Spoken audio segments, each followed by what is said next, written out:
உங்கள் நாட்டில் குடியுரிமை பஞ்சாயத்து இருக்கா? அப்போது எங்கள் நாட்டுக்கு கிளம்பி வாங்க அப்படின்னு இப்போ சிவப்பு கம்பள வரவேற்பு விரித்து ஈரான் குவைத்தில் இருக்கக்கூடிய மக்களை வரவேற்கிறாங்க. இந்த அன்புள்ளம் வேறு யாருக்கு வரும் அப்படிங்கிற மாதிரியான வார்த்தைகளை இப்போ நெட்டிசன்கள் பதிவு செஞ்சுக்கிட்டு இருக்காங்க.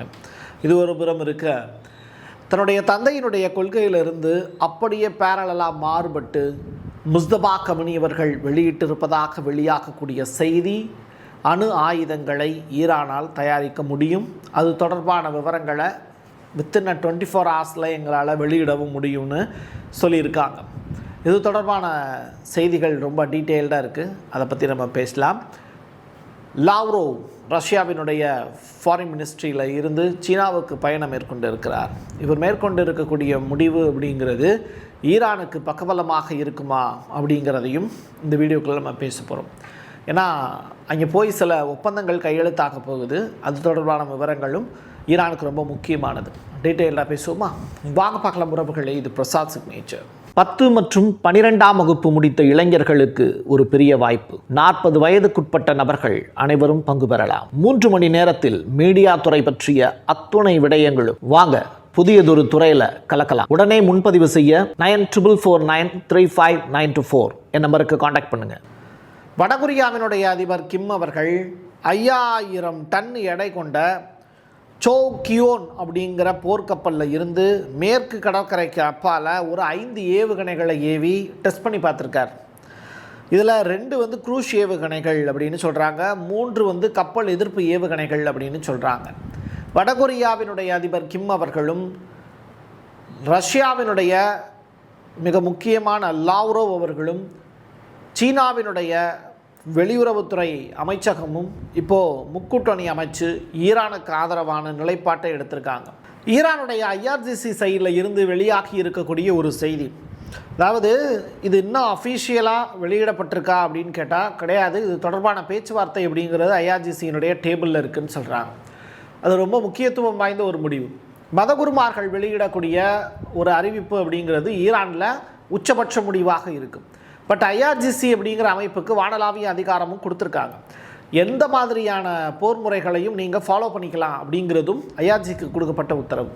அந்த அடிப்படையில் IRGCயினுடைய ரெக்வஸ்ட் அப்படிங்கிறது அணு ஆயுதங்களை தயாரிப்பது தொடர்பான ஈரானுடைய உச்ச தலைவருடைய முடிவு என்ன அப்படிங்கிறது தொடர்பாக.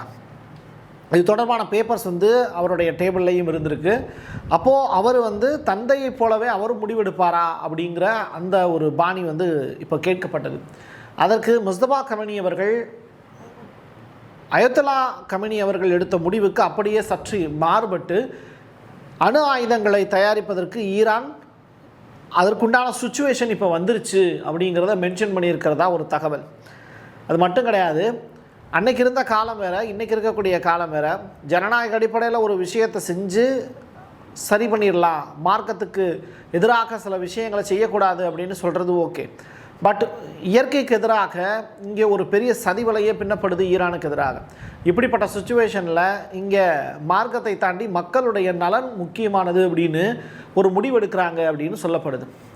இப்படிப்பட்ட சுச்சுவேஷனில் மலைக்குள்ளே பொதிந்து கிடக்கக்கூடிய அந்த யுரேனியத்தை வைத்து மிக விரைவிலேயே ஈரானால் அணு ஆயுதங்களை உருவாக்க முடியும் அப்படிங்கிற செய்தி, அப்படி உருவாக்கி காட்டலாம் அப்படிங்கிற ஒரு விடயங்களும் இப்போது பேசுபொருளாக இருக்குது. இதை அன்அஃபீஷியலாக சொல்லப்பட்டாலும் அஃபீஷியலாக இது தொடர்பான விவரங்கள் கூடிய விரைவில் வெளியாகும். இஸ்ரேலுடைய கடற்படை கப்பல் ஒன்று காசாவில் இருக்கக்கூடிய மக்களை நோக்கி துப்பாக்கியால் சுடக்கூடிய காட்சிகள் அரங்கேறுது. இது தொடர்பான காட்சிகளும் வெளியாகிருக்கு. தொடர்ச்சியாக இது போன்ற நிகழ்வுகள் காசா மீதான போரை அவ்வப்போது இஸ்ரேல் நடத்தி கொண்டிருப்பது வன்மையாக கண்டிக்கத்தக்கதுன்னு உலகத்தில் இருக்கக்கூடிய பல்வேறு நாடுகள் உட்பட ஐக்கிய நாடுகள் சபையும் சொல்லியிருக்காங்க. ஆனால் தொடர்ச்சியாக காசா மீதான போர் முறை அப்படிங்கிறது இப்போ கடல் வழியாகவும் நடத்தப்பட்டிருப்பது உண்மையிலேயே வன்மையாக கண்டிக்கத்தக்கது. அல்ஜீரியா அப்படிங்கிற நாட்டை பற்றி நீங்கள் கேள்விப்பட்டிருக்கீங்களா? இப்போ போப் லியோ அவர்கள் போனதுனாலேயே அந்த நாட்டை பற்றிய பேச்சுக்கள் இப்போ அதிகமாக பேசுபொருளாக மாறியிருக்கு. அங்கே இருக்கக்கூடிய ஒரு மசூதிக்கு அவர் போயிருக்காரு அப்படிங்கிறது ரொம்ப உன்னிப்பாக கவனிக்க வேண்டியது. மதம் கடந்து அன்பை மட்டுமே உலகத்திற்கு போதுமானது அப்படின்னு நினைக்கக்கூடியவங்க தான் இப்படிப்பட்ட நிகழ்வுகளில் ஈடுபட முடியும்.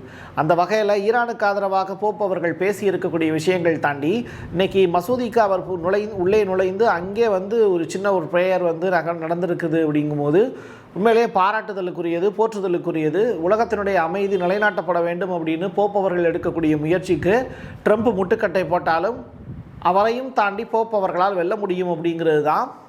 எப்படி போப் அவர்களால் வெல்ல முடியும்னா அன்பு இங்கே வெல்ல முடியும் அப்படிங்கிறது தான். அன்பு அகிலமாலட்டும் அப்படிங்கிறது தான் நம்முடைய எண்ணப்பாடும் கூட. ஹிலாரி கிளின்டன் யார்? கிளின்டன் அமெரிக்காவினுடைய அதிபராக இருந்தவர். அவங்களுடைய மனைவி ஹிலாரி கிளின்டன். அது மட்டும் இல்லை, அமெரிக்காவில் மிக முக்கியமான பொசிஷன்லேயும் அவங்க இருந்தாங்க. அப்படிப்பட்டவங்க ஒரு ஸ்டேட்மெண்ட் சொல்கிறாங்க, ஸ்ட்ரெயிட் ஆஃப் ஹார்மஸை மூடிடுவாங்க அப்படின்னு ட்ரம்ப்புக்கு தெரியாதான் அப்படின்னுங்கிற ஒரு ஸ்டேட்மெண்ட்டை ட்ரம்ப்பே சொல்லியிருக்காரு. ஸோ ஸ்ட்ரெயிட் ஆஃப் ஹார்மஸ் மூடப்பட்டுச்சு அப்படின்னா என்ன ஆகும் அப்படிங்கிறத ட்ரம்ப் உணராமலேயே இந்த போரை தொடங்கிட்டாருங்கிறது தான் ஹிலாரி கிளின்டன் அவர்கள் சொல்லக்கூடிய குற்றச்சாட்டு. அப்போது ட்ரம்ப் என்ன சொல்கிறாரு, எனக்கு அப்படிப்பட்ட ஒரு சுச்சுவேஷன் உருவாகும்னு தெரியல அப்படின்னு சொல்கிறது ஏற்புடையதல்ல. ஒரு அதிபர்னால் எல்லா விஷயத்தையும் யோசிச்சு பார்க்கணும். இப்போ யோசிக்காமல் களமாடி விட்டு இப்போ பிரச்சனைன்னு வரும்போது குத்துது குடையுது அப்படின்னா அமெரிக்க மக்களும் தான் இதெல்லாம் பாதிக்கப்படுவாங்க.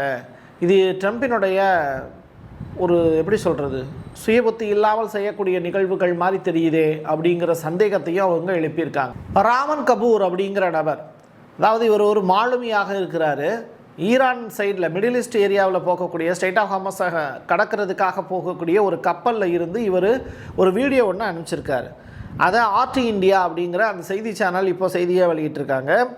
அதாவது இந்த முற்றுகை அப்படிங்கிறது பல நாடுகளை பாதித்து வருது. ஸ்ட்ரெயிட் ஆஃப் ஹார்மஸுக்குள்ளே போக முடியல, அமெரிக்கா பிளாக் பண்ணி வச்சுருக்காங்க. இஸ்ரேல் அமெரிக்கா சார்ந்த கப்பலை ஈரான் பிளாக் பண்ணி வச்சுருக்காங்க. இப்படிப்பட்ட சுச்சுவேஷனில் நமது உணவு விநியோக சங்கிலியை அது பெரிய அளவில் பாதிக்கும். அனைத்து பொருட்களின் விலையும் நிச்சயமாக உயரும் அப்படின்னு ராமன் கபூர் ஒரு மாலுமியாக இருந்து கள நிலவரம் தொடர்பான விவரங்களை பதிவு செய்கிறார். இது பிப்ரவரி மாதம் 28 முதல் ஸ்ட்ரெயிட் ஆஃப் ஹார்மஸில் சிக்கி தவிக்கக்கூடிய கப்பல் ஒன்றின் நிலை பற்றி அவர் வெளிப்படுத்திய காட்சிகளை தான் நம்ம பார்க்குறோம். இப்போ 2 நாடுகளுமே பேச்சுவார்த்தைக்கான கதவுகளை திறந்து வச்சிருக்கிறதா தான் செய்திகள் கிடைக்கிது. இப்போது நாங்கள் பேச்சுவார்த்தைக்கு வரமாட்டோம், இல்லை நாங்கள் வரமாட்டோம் அப்படின்னு யாருமே சொல்லலை. ஸோ 2 நாடுகளுமே பேச்சுவார்த்தை தொடங்குவதற்கான ஒரு நல்லதொரு வாய்ப்பு இருக்குது. 2 வார கால போர் நிறுத்தம் அப்படிங்கிறது முடிகிறதுக்கு இன்னும் 8 நாட்கள் இருக்குது. இப்படிப்பட்ட சுச்சுவேஷனில் மறுபடியும் சிட்டிங்கில் உட்காந்து பேசி ப்ராப்ளத்தை ஷார்ட் அவுட் பண்ணாங்க அப்படின்னா அது ஒரு நல்லதொரு முடிவாக இருக்கலாம் உலகத்திற்கு. ரிச் ஸ்டாரி அப்படிங்கிற ஒரு கப்பல், அது எண்ணெய் கப்பல் நினைக்கிறேன். அது முழுக்க ஈரான் சைடில் உள்ளே நுழைஞ்சு அமெரிக்காவினுடைய தடைகளை உடைத்து டைரெக்டாக எண்ணெயை ரிட்டர்னில் கொண்டு போயிட்டாங்க. ரைட்டா? அப்போது போர்க்கப்பலுடைய துணையோடு வந்தால் டேங்கர் கப்பலை கொண்டு போயிட முடியும்னு சீனா இப்போ ப்ரூவ் பண்ணி காமிச்சிருச்சு. அதே மாதிரி மற்ற நாட்டினுடைய தலைவர்களும் தங்கள் நாட்டினுடைய சார்பாக போர்க்கப்பலையும் மிலிட்ரியும் அனுப்பி ஈரானில் இருந்து எண்ணெயை வாங்கி கொள்ளலாம் அப்படிங்கிறது தான் இந்த செய்தி நமக்கு உணர்த்தக்கூடிய மிக முக்கியமான ஒரு விடயம். இட்டாலிக்கும் அமெரிக்காவுக்கும் இடையில் ஒரு நேரடி ஃபைட்டுங்கிறது தொடங்கிருச்சு போப் பற்றிய விமர்சனம் தொடர்பாக. இது ரிலேட்டடாக இட்டாலியினுடைய பிரைம் மினிஸ்டர் மெலோனி அவர்கள் இஸ்ரேலுடனான அனைத்து இராணுவ உறவுகளும் முறித்து கொள்ளப்படுகிறது அப்படிங்கிற ஸ்டேட்மெண்ட்டை சொல்லியிருக்காங்க. ஸோ இட்டாலி வர்சஸ் இஸ்ரேல் அப்படின்னு மாறி இருக்கக்கூடிய சுச்சுவேஷன். சவுதி அரேபியாவுக்கு ஹாப்பியா அப்படின்னு கேட்டால், சவுதி அரேபியா ஒரு பெரிய படையை இஸ்ரேலை நோக்கி அனுப்ப தயாராகி கொண்டிருக்கிறது. தரைப்படை போருக்கு பெரிய அளவிலான உந்துதல் அப்படிங்கிறது சவுதி அரேபியாவுக்கிட்ட இருந்து அமெரிக்காவுக்கு போயிருக்கு. அமெரிக்கா என்ன முடிவெடுக்க போகுதுங்கிறத பொறுத்திருந்து பார்க்கலாம். என் கையெழுத்து என் மக்களுக்கான உறவுகளை மீண்டும் ஒரு பதிவில் சந்திக்கலாம். நன்றி, வணக்கம். உங்களுடைய தொழில் சம்பந்தமான விளம்பரங்களை நமது சேனலில் ஒளிபரப்ப உங்களுக்கான அருமையான வாய்ப்பு. Prasad signature media broadcasting private limited. நீங்க நியூஸ் ரீடரா மாறணுமா, கண்டென்ட் கிரியேட்டரா உருவாகணுமா, சேட்டலைட் சேனல்ல ரிப்போர்ட்டரா வேலை பார்க்கணுமா, டாக்குமெண்ட்ரி மேக்கிங்ல இருந்து ஜேர்னலிசம் பற்றிய முழுமையான பயிற்சி பெற உங்களுக்கான அருமையான வாய்ப்பு. எங்களை தேடி வாங்க. ஆன்லைன் மற்றும் நேரடி பயிற்சி வகுப்புகளும் சர்டிபிகேட் கோர்ஸாவை கத்துத்தரும். மீடியா துறையில் 10 ஆண்டுகளுக்கு மேல அனுபவம் உள்ளவர்கள் பயிற்சி கொடுப்பார்கள். வாய்ஸ் ஓவர் தொடங்கி வாய்ஸ்லெஸ் பீப்புளுக்காக உங்களை சிறந்த ஜேர்னலிஸ்டா உருவாக்க வேண்டியது எங்களோட பொறுப்பு. ஸ்கூல்ஸ் அண்ட் காலேஜஸ்ல ஜூனியர் ஜேர்னலிஸ்ட்ங்கிற பேர்ல ஒர்க் ஷாப்பும் கண்டக்ட் பண்ணி கொடுக்கிறோம். மோட்டிவேஷனல் ஸ்பீக்கரா கடந்த 15 ஆண்டுகளா கல்வி நிறுவனங்களுக்கு நிகழ்ச்சிகளும் நடத்தி தரோம். தொடர்புக்கு 9944790333 94493594 prasad.signature@gmail.com. வரப்போற சட்டமன்ற தேர்தலில் எல்லாருமே ஓட்டு போட போறோம். ஆனா அந்த ஓட்டு யாருக்கு? பிரதான கட்சிகளை தவிர்த்து சுயேட்சையா சில பேர் களமிறங்குவாங்க. அவங்கள மக்களுக்கு அறிமுகப்படுத்த தயாரா இருக்கு பிரசாத் சிக்னேச்சர். நீங்கள் உங்களுடைய தொகுதியில் இருக்கக்கூடிய மக்களுக்கு நல்லது செய்யணும்னு நினச்சி சுயேட்சை வேட்பாளராக களமிறங்குனீங்கன்னா உங்களுடைய தொகுதியில் இருக்கக்கூடிய மக்களுக்கு அறிமுகப்படுத்த நாங்களும் தயாராக இருக்கோம். இந்த தேர்தலில் பிரசாத் சிக்னேச்சர் சார்பாக நான் போட்டியிடலை, ஆனால் நீங்கள் போட்டியாளராக களமிறங்குறீங்கன்னா உங்களை அறிமுகப்படுத்துகிறோம். தொடர்புக்கு 9944 790 333.